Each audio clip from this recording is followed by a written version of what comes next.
Oi, gente, tudo bem com vocês? Bom, hoje é quarta-feira e nós vamos estudar história, ainda falando sobre a mineração no Brasil.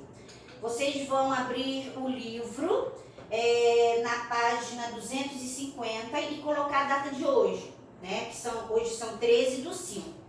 A mineração no Brasil. Nós vamos estudar os assuntos: o trabalho nas minas, o controle das minas, a Inconfidência Mineira, a Conjuração Baiana, o Barroco Mineiro, o Patrimônio Cultural Brasileiro, tá?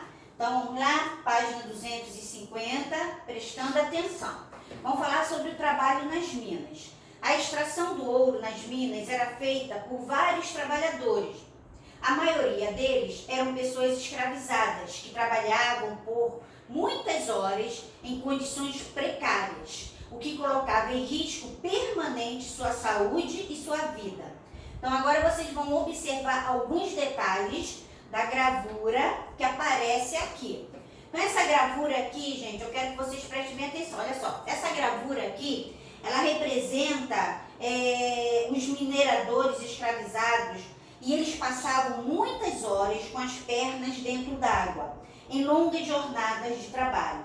As condições adversas em que trabalhavam debilitavam rapidamente sua saúde. O que acontecia, gente? Esses escravos que trabalhavam nesse tipo de mineração, que a gente chama de aluvial, que é dentro d'água, minerando, né, para achar o ouro, eles ficavam horas e horas com as pernas dentro d'água. Isso era no inverno, era no verão, em todas as épocas. E muitas horas de trabalho. E com isso, eles ficavam doentes muito fácil, né? Principalmente com doenças respiratórias e também com pneumonia. Isso significa que a expectativa de vida deles era muito baixa. Então, eles morriam cedo devido a essas condições de trabalho, né, que eles tinham. Tá?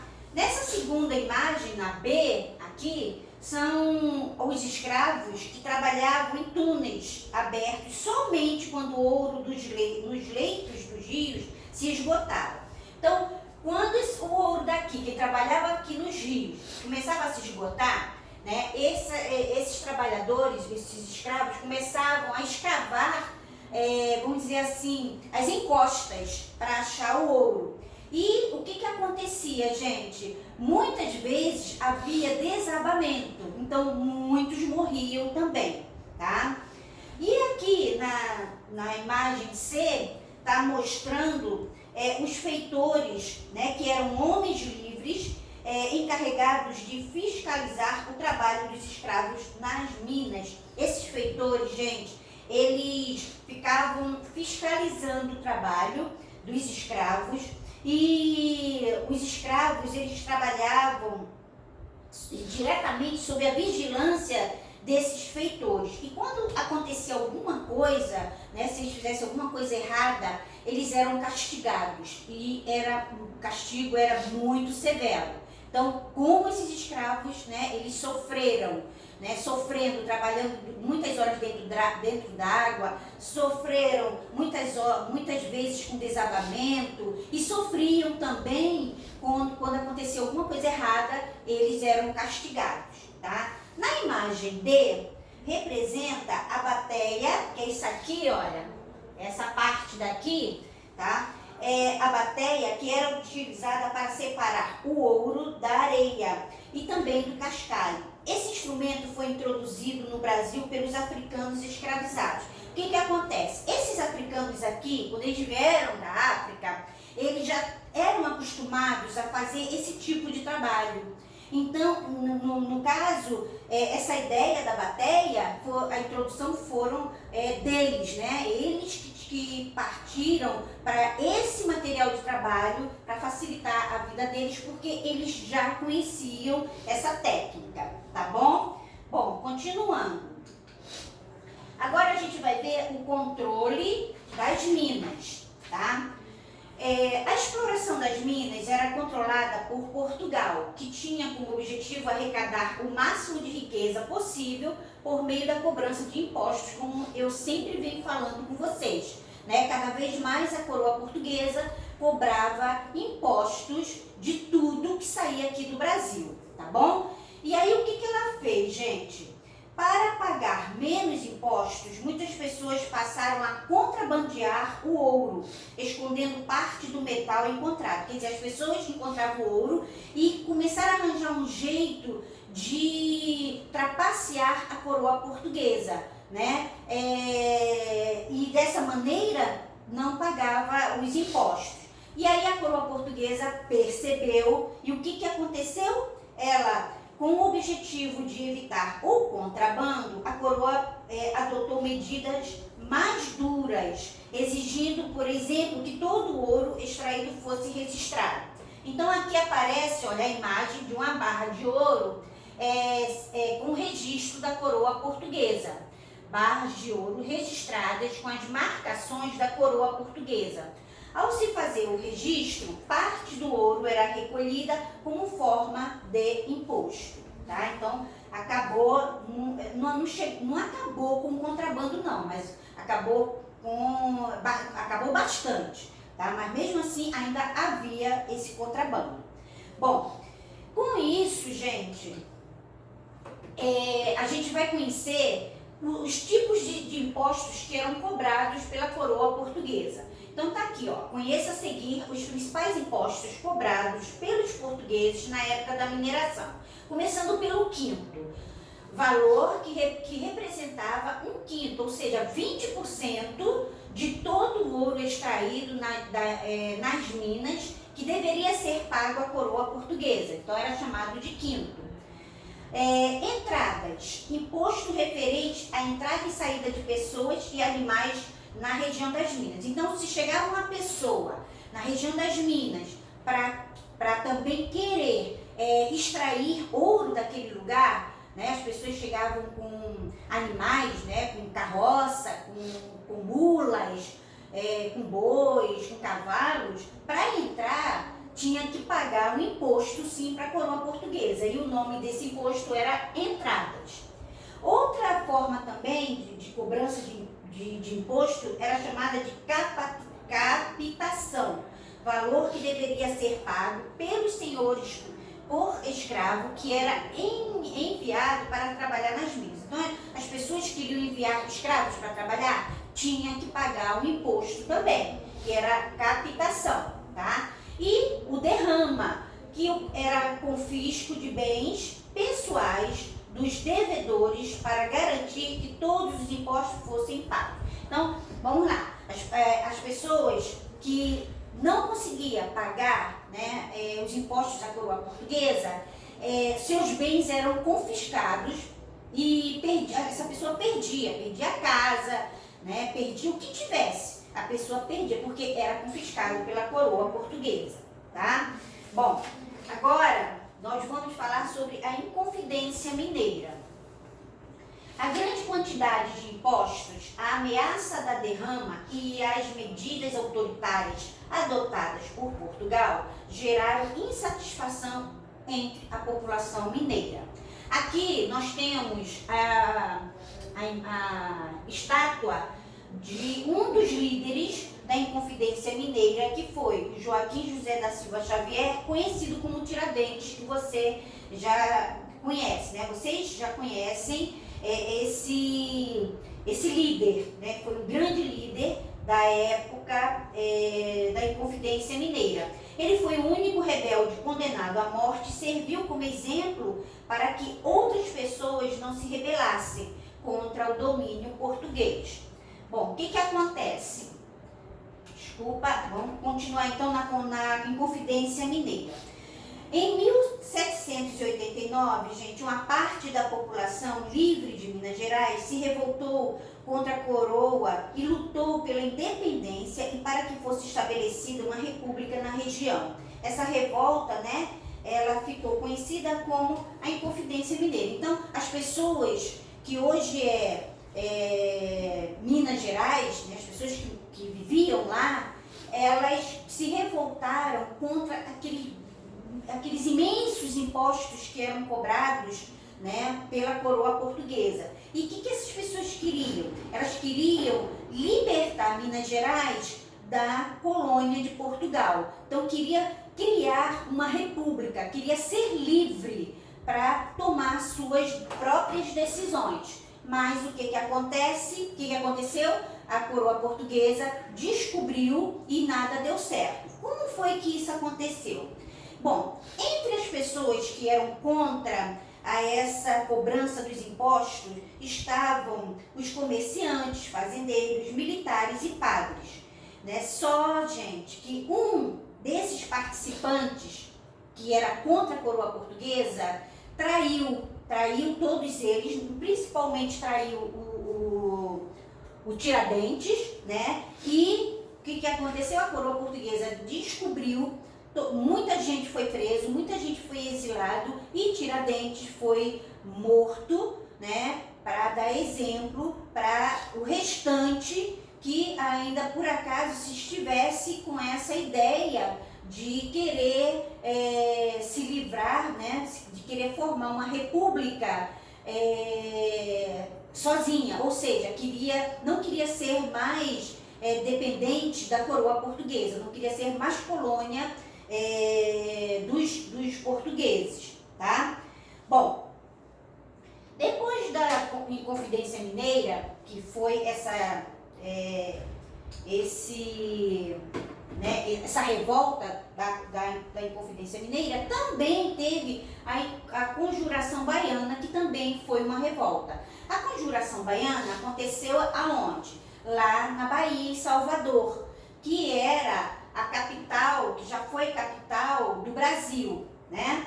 Então, a insatisfação contra o domínio português não acontecia somente na região mineira. Em Salvador, por exemplo, também teve início um movimento de revolta, a chamada Conjuração Baiana. Isso, gente, ocorreu no ano de 1798 e reuniu grupos populares, além de pessoas da elite, e seu principal líder foi o médico e político Cipriano Barata.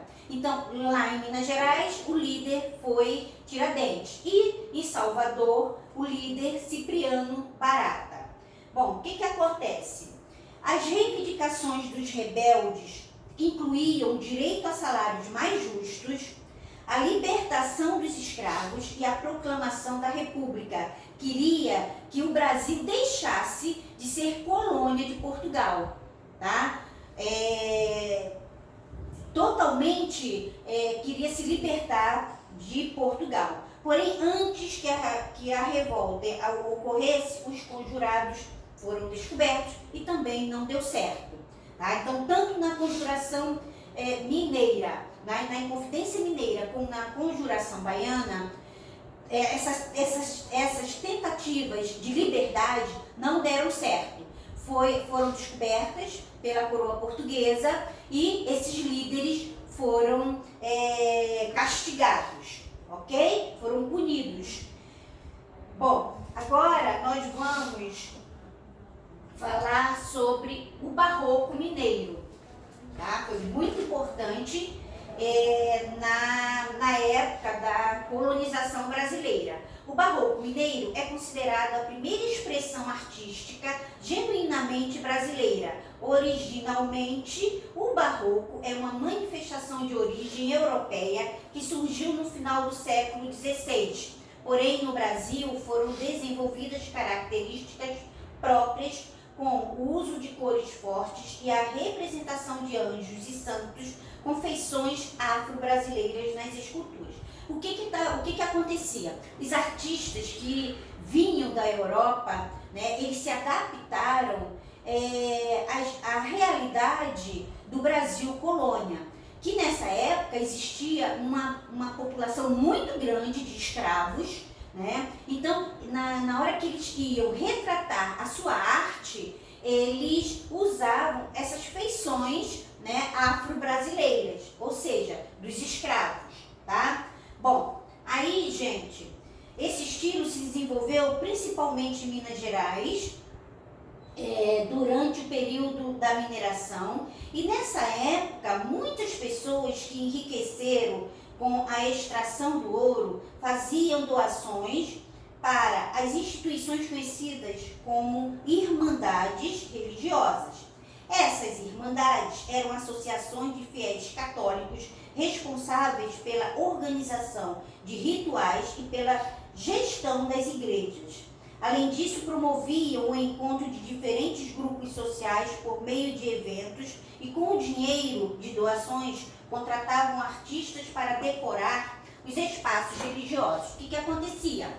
Como a irmandade, né, essas irmandades religiosas, elas juntavam a elite, né, no caso, nessa época, os donos das mineradoras, os militares, a elite, né, juntava, promovia encontros, e essas pessoas doavam dinheiro para essas irmandades, e elas conseguiam contratar artistas estrangeiros para as igrejas. Por isso, gente, que hoje em dia, na região de Minas Gerais, tem muita igreja riquíssima, tá? Através dessa época da mineração, tá? Então aqui vai aparecer, olha só, vai aparecer o altar em estilo barroco mineiro no interior da igreja de São Francisco de Assis, em Ouro Preto. Então, se vocês observarem bem, né, ela é bem rica, uma igreja bem rica. E aqui é uma escultura em pedra-sabão, feita por Antônio Francisco Lisboa, o Aleijadinho, tá? São elementos marcantes do barroco mineiro. Bom, o que acontece, gente? Com isso, nós começamos a ter o patrimônio cultural brasileiro. As obras do barroco mineiro, parte do patrimônio cultural brasileiro, elas são muito importantes, pois nos ajudam a compreender melhor o período colonial. Aqui aparece o centro histórico da cidade de Diamantina, em Minas Gerais, e foi reconhecida também como um patrimônio mundial pela Unesco em 1999, tá? Bom, aqui aparece outra fotografia, né, por sua importância histórica, a cidade de Ouro Preto, que também passou a ser considerada Patrimônio Mundial da Unesco em 1980, e aqui Salvador, na Bahia, tá? Também primeira capital do Brasil, e por isso sua estrutura urbana recebeu um investimento maior do que as demais vilas e cidades no início da colonização portuguesa. O Centro Histórico de Salvador foi reconhecido pela Unesco como Patrimônio Mundial em 1985. Então, a cidade de Salvador tem muito mesmo, tem muitos lugares que é considerado patrimônio brasileiro, tá? Um patrimônio histórico. Eu falei para vocês do Pelourinho, que é considerado um patrimônio histórico, tá? E aqui aparece mais, no caso, né, mais lugares que também faz parte do patrimônio histórico. Agora, além de Salvador, né, e também Ouro Preto e Minas Gerais, outros lugares do Rio de Janeiro, do nosso Brasil, também tem lugar que também está pelo Patrimônio Mundial da Unesco, que é o caso aqui, ó, da cidade de Goiás. Também entrou para essa lista. Vocês lembram que eu falei que a mineração ela se estendeu também na região que hoje é a região centro-oeste, no estado de Goiás? Então, essa região também era uma região mineradora, tá? Então, tem muitas arquiteturas da época do Brasil colônia, que hoje é um patrimônio mundial da Unesco, tá bom? Bom, gente, por hoje é só. Beijo para vocês, tá? E até amanhã.